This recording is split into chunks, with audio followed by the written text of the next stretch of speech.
You've been working out for 6 weeks straight. It's like every day, basically. You skipped the beer at the client dinner for multiple weeks now. You said no to the late night snacks your wife offered you after the kids went to bed, and the numbers didn't move. Nothing changed on the scale. So you assume it's not working.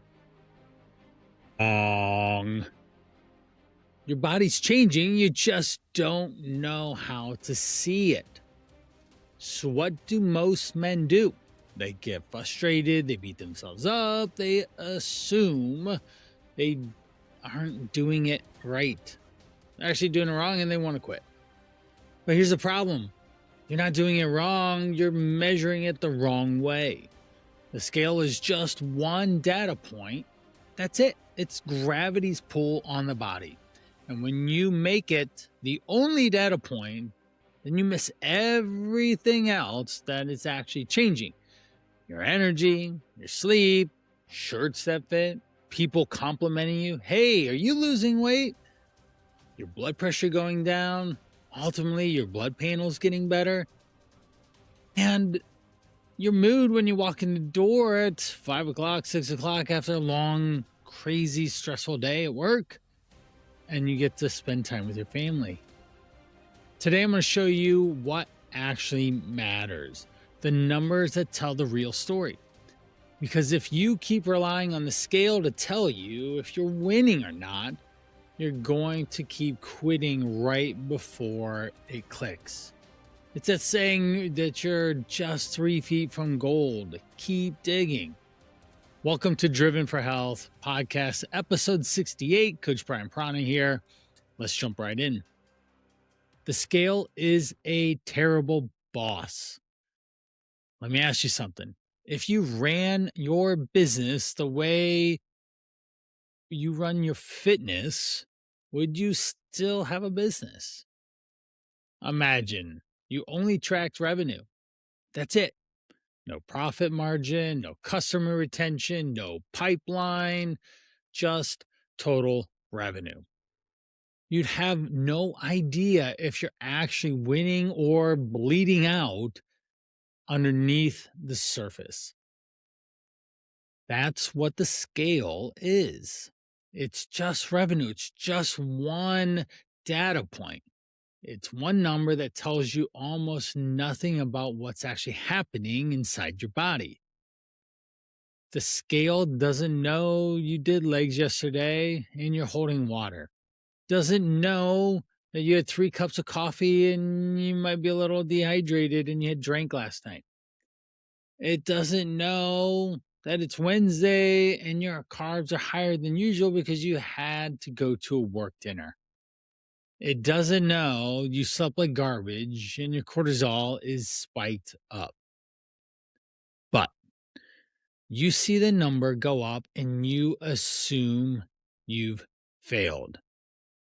It's just reading and trusting a bad metric. One internal frustration point. You know what that is? When you get frustrated, you're not lazy, you are actually a driven person. You're going to do the work, you read the articles, you watch videos, you listen to this podcast, cue good here, let's cue if you're watching, cue the mug, the Driven for Health podcast mug. Maybe one day I can have these as merch, right? Who knows? But you do it. You've done this. But you keep starting over. When you start over, you're just delaying the amount of time that you're able to actually make real progress. You'll show up 3, 4 weeks, sometimes 2 years later, and you realize that, shoot, if I would have just been consistent and kept at it, I could be changing. And we get past the fact that the scale is barely moving and that you just had to stop, throw in the towel, and give up everything. I can't tell you how many times I've talked to people and the very next day, the scale changed in the positive factor because we talk through what happened I gave them reassurance, gave them understanding, gave them an adjustment on what they should or shouldn't do, and then they made progress. But for you listening, here's the part you don't say aloud. You think you're standing in your closet every morning picking one of 3 shirts that hide your gut. The rest stay in the drawer. You know which ones work, which ones don't. So you just keep rotating through and hope that nobody notices you only have 3 days of wardrobe. Next, you see yourself in the bathroom mirror getting ready for work. You suck it in, you change the side angle, let it out, and you tell yourself you'll get to fixing and burning the belly fat later. Your alarm went off at 5:30 this morning. You're going to work out. You had your clothes set out last night, which is kudos for that. That's often an issue that people don't do. But you already know when the alarm went off that you weren't actually going to get up and do anything. You hit the snooze button 3 more times. The next thing you know, you literally don't have time to go to the gym and you're starting to be rushed to get to work. Or how about at night when everyone's asleep, you're standing in the kitchen staring at the pantry. You've had dinner, you've had an evening snack, and you still want more at midnight, 1 o'clock. Trust me, you're not hungry. Maxwell tries to pull this on me all the time. 9 p.m. comes upstairs like I'm hungry. I say, no, you're not. You definitely aren't hungry. You just got done with dinner a little bit ago. He just wants to put food in his mouth. Or you're scrolling through photos from 5 years ago. You looked and felt different than you do now. You felt better. You actually look back and just, dang, why do I not look like that now? What happened? The worst part is that you know better. You know that the things that have gotten away from you are the things that are in your way right now. You know the scale doesn't just tell the whole story. So let's jump in and go over fat loss is a numbers game. Most men don't understand fat loss works like a business. You need multiple metrics. You need KPIs. In business, good companies track everything from revenue, profit, retention, conversion, customer success rate. They don't just look at one number, the money coming in the door. Bad businesses, they only track one thing and they wonder why everything's falling apart and everything feels rushed, disorganized, lack of confidence in how they're going to perform in months or years to come. And your body works the same way. So let's move past this and let's find a way. I'm going to give you a real scoreboard, 10 metrics that matter to you. You don't need to do all 10, but you need to do more than one. Number 1, progress photos. I encourage all my guys when they join my program, The Call to Rise, for their 100-day fat loss journey with me, take a picture before because we're going to want to see it. I saw Andy's, the guy from episode 53. He lost 38 pounds in 100 days. And you can watch it on my Instagram or go listen to that podcast episode, actually. But the original picture, unfortunately, just want to call it out like it is. He looked like he was 58, old man with grandkids with a big belly sitting on the side of the pool. Was his before picture. And that's a picture that looked like he was 35 running around with a fit, healthy body. That's really a huge difference in what we were able to do together because we saw progress, not just on the scale, but in his body and image. Most guys don't do this. They won't just stop and pause. And if you're watching the video, I'm holding my phone right now. You could literally just take it here to capture the moment in time of where you're at. And I get it. It's uncomfortable. You don't want to stare at yourself shirtless in a mirror. You don't want your wife taking your pictures either because you're somewhat ashamed, anyways, of the way you look and feel there, lack of confidence. You stand in front of the mirror after you shower with your shirt off and you don't look. You grab a towel and you move on. You haven't really looked at yourself in the mirror for months or longer. You get out of the shower and you're already thinking about how to get dressed without seeing yourself in the mirror. That avoidance is the very problem itself, because you can't fix what you won't look at, what you won't pay attention to. You have three angles: front, side, back. At the very least, the front and the side work amazing once a week or once every other week on the ideally the same day, and do it first thing emptied out. Same lighting, for the love of people. I can't tell you how many bad progress pictures I've actually had people retake. I said, I'm sorry, these aren't good. You can't see anything. They'll send one with a black shirt on. Thanks. That's the international sign that you're uncomfortable in your own skin because you wear a black shirt that blends in with everything and doesn't show any of the thing that's going on. So we need the lighting, the same, shorts, some boxer briefs or something works great. Boxers, swim trunks, something like that. If your waist is flattening out from the side, your shoulders look wider, your posture's better, things are starting to change. Okay. You have proof. The other thing, when you have to stand in front of the mirror and take a picture every Sunday, for example, you stay accountable to yourself, most importantly, but to also the person that you told that you're going to change, usually, i.e., me and my program. That's what the guys are doing. They are driven to succeed. Right. And your Saturday night choices will be different if you know you're going to get up and turn in a picture to your coach. That accountability and support are undeniable.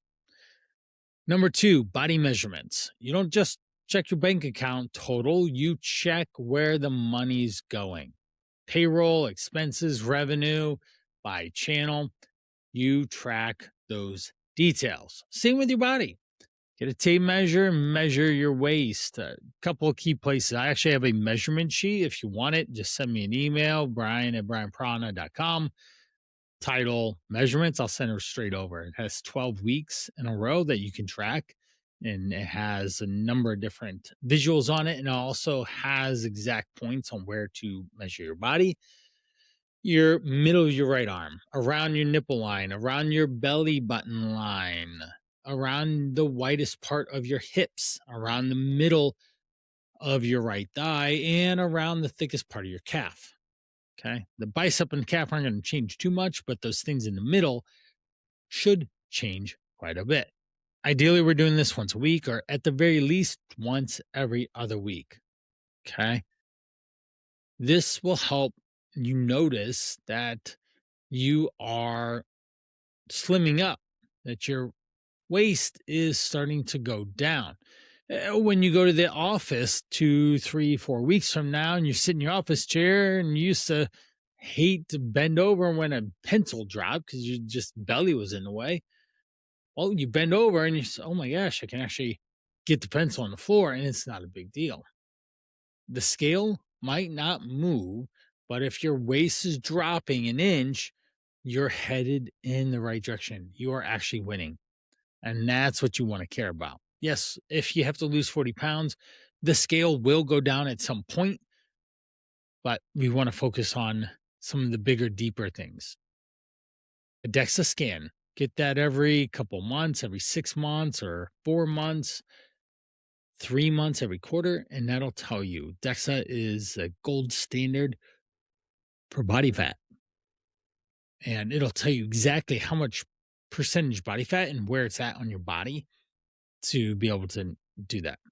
Number 3, your clothes fit. You've been wearing the same jeans for 2 years and they're tight and you know it. And every time you sit down, they really put some pressure in the belly. Every time you get in the car, it's pushing on your belly. Your belly actually rubs the steering wheel in a sense. Not good.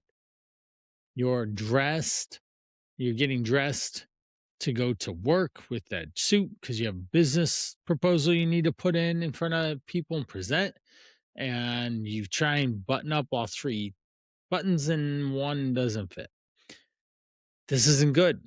Okay. You admit you need to change so you don't have to buy a more expensive suit that's bigger, that you are already have two suits in your closet that you aren't wearing right now.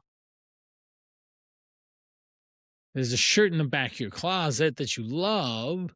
You keep it there just because one day it might fit again.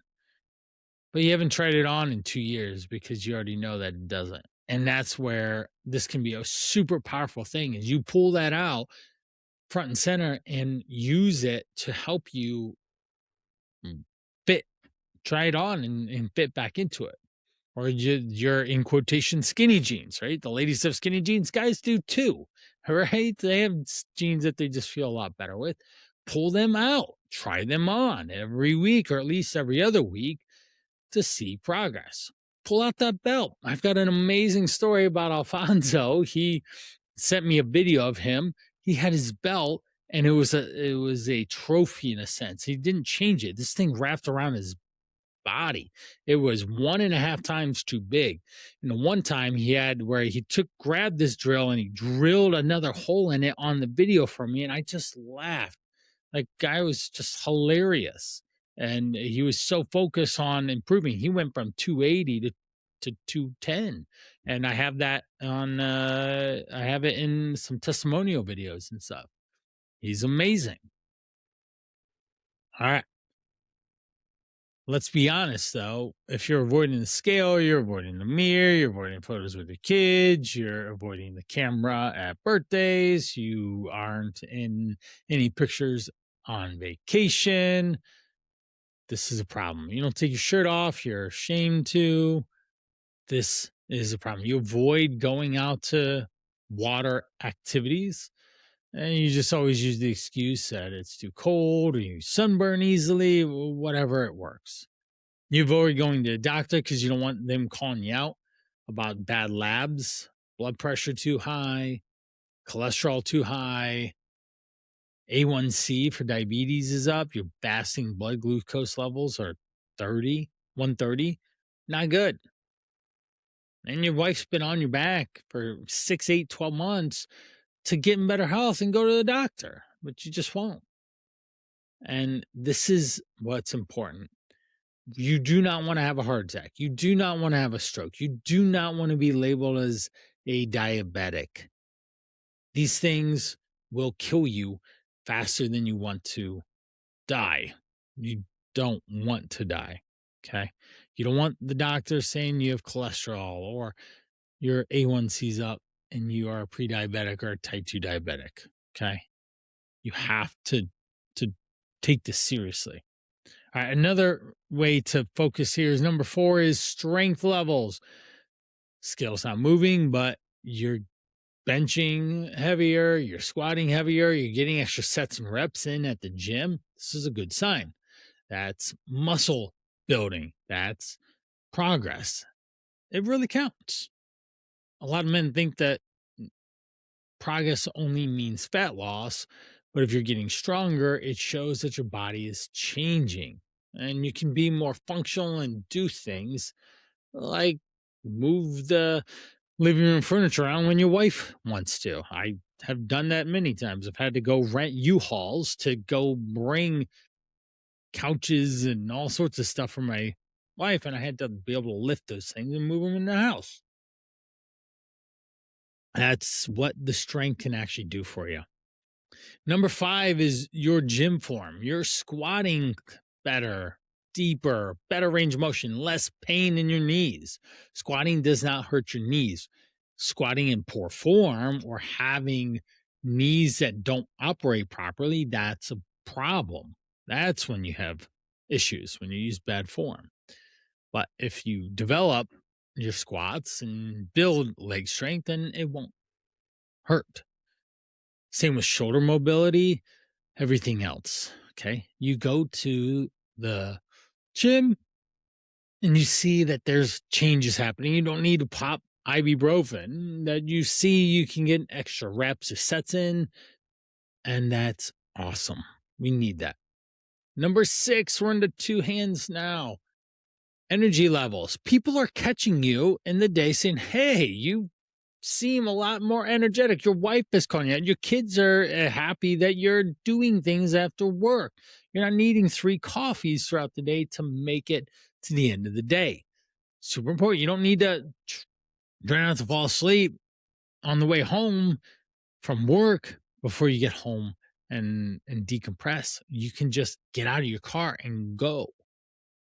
That's super important. So energy levels change, people notice them, and then you start delivering your best self to those people.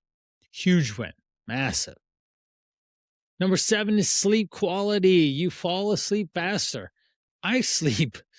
I'm in bed. I love Sudoku.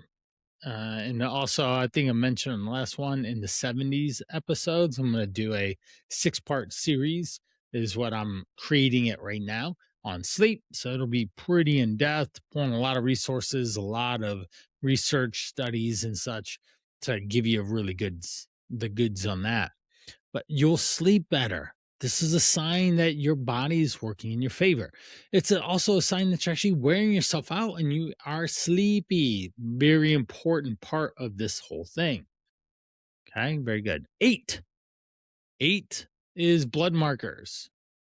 This one, a lot of guys won't go back to the doctor once they had bad labs. They just want to ignore it or they just won't go in the first place.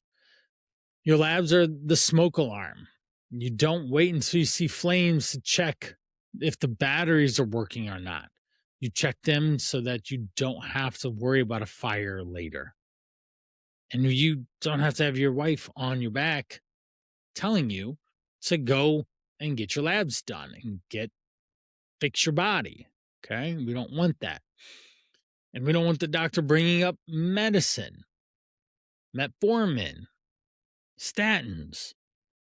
We don't want those things.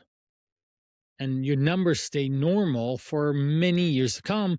Your 40s, 50s, 60s are some of the best years of your life. And they can totally be that way if you are paying attention to this and not just discounting that the scale hasn't moved yet.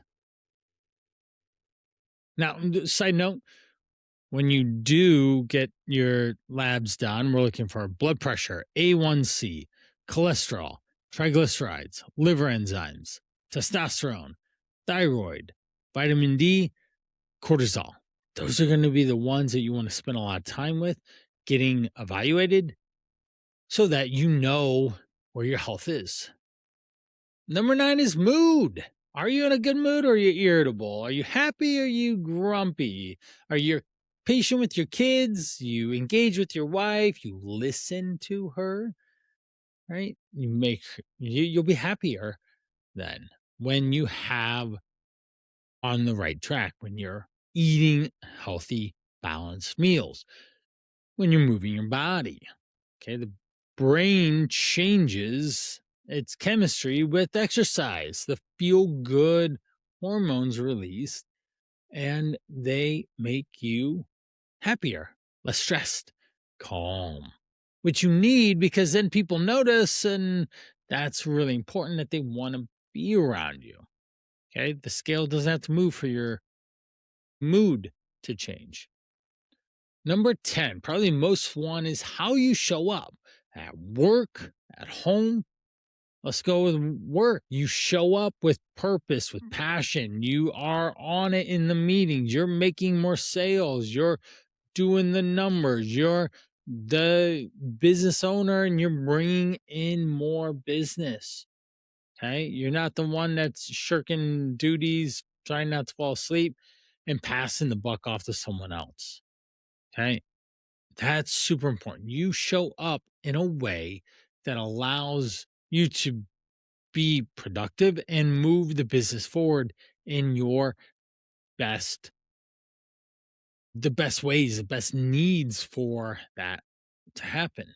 When you go home, your kids are watching you.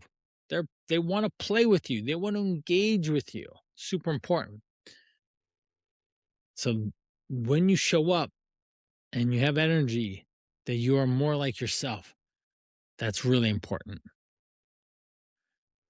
Let me paint a picture for you. It's 6 months from now.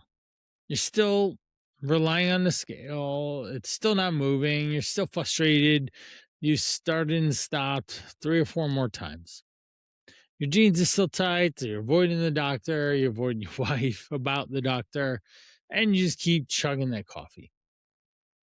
You skip a lot of activities, packed your gym so many times, but it never leaves your car. These are all problems. These are big problems. We're still wearing those 3 same t-shirts, that then the jacket that doesn't button up all the way.